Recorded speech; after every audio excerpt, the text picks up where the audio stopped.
guys, welcome to Satya's family vlog. இன்னைக்கு நாம பார்க்க போறது என்னோட ஸ்டைல்ல சிக்கன் கிரேவி.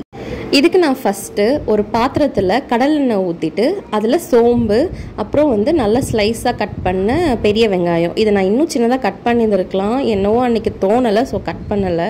அதுக்கு அப்புறம் அது நல்லா வதங்கணும்ன்றதுக்காக கல்லுப்பு யூஸ் பண்ணியிருக்கேன் அது கூட தக்காளி அப்புறம் இஞ்சி பூண்டு சும்மா ஒண்ணும் பாதியமா ஒரே ஒரு சுத்தி போட்டுருக்கேன் சோ மெஷர்மென்ட் எல்லாமே நான் வீடியோலயே கொடுத்திருக்கேன் சோ இது ரெண்டும் நல்லா குக் ஆகணும் தக்காளி கொஞ்சம் சாஃப்ட் ஆகணும் சாஃப்ட் ஆனதும் நம்ம நெக்ஸ்ட் கறியை போட்டுறலாம் இந்த மெஷர்மெண்ட்டுக்கு நான் 3/4 கிலோ கறி எடுத்திருக்கேன் ஸோ அதை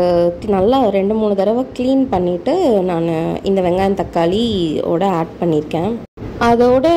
கொஞ்சம் மஞ்சத்தூள் அதுக்கப்புறமா வீட்டில் அரைச்ச குழம்பு மிளகாய்த்தூள் இதோட ரெசிபி நான் ஆல்ரெடி போட்டிருக்கேன் ஸோ என்னோடய சேனலை செக் பண்ணி பாருங்கள் அதுக்கப்புறம் கரம் மசாலா அப்புறம் மல்லித்தூள் எனக்கு மல்லியோட ஃப்ளேவர் பிடிக்கும் அதனால் நான் அதை ஆட் பண்ணியிருக்கேன் உங்களுக்கு வேணாலும் ஸ்கிப் பண்ணிக்கலாம் ஸோ இது கறியிலேருந்து விட்டு வர தண்ணியிலேயே வேகட்டோன்ட்டு நான் க்ளோஸ் பண்ணி வச்சுட்டேன் இது நான் இஞ்சி பூண்டு அரைச்ச தண்ணி கொஞ்சம் வெந்ததுக்கு அப்புறமா நான் இதை ஆட் பண்ணியிருக்கேன் இந்த கிரேவி சாப்பாடுக்கும் நல்லாயிருக்கும் ப்ளஸ் தோசை இட்லி அதுக்கப்புறம் சப்பாத்திக்கும் ரொம்ப நல்லாயிருக்கும் இப்போ சிக்கன் மசாலா தூள் போடுறேன் இது நான் ஆக்சுவலாக ஆச்சியில் வாங்குறது நீங்கள் இதை ஸ்கிப் பண்ணிவிட்டு நீங்கள் இதுக்கு பதிலாக மிளகு தூள் நல்லா ட்ரை ரோஸ்ட் பண்ணி நீங்கள் போடுற போல் நான் குழந்தைங்க சாப்பிட்ணுன்ட்டு பெருசாக அதை ஆட் பண்ணலை ஸோ நல்லா எண்ணெய் பிரிஞ்சு வந்துருச்சு சிக்கனும் நல்லா வெந்துருச்சு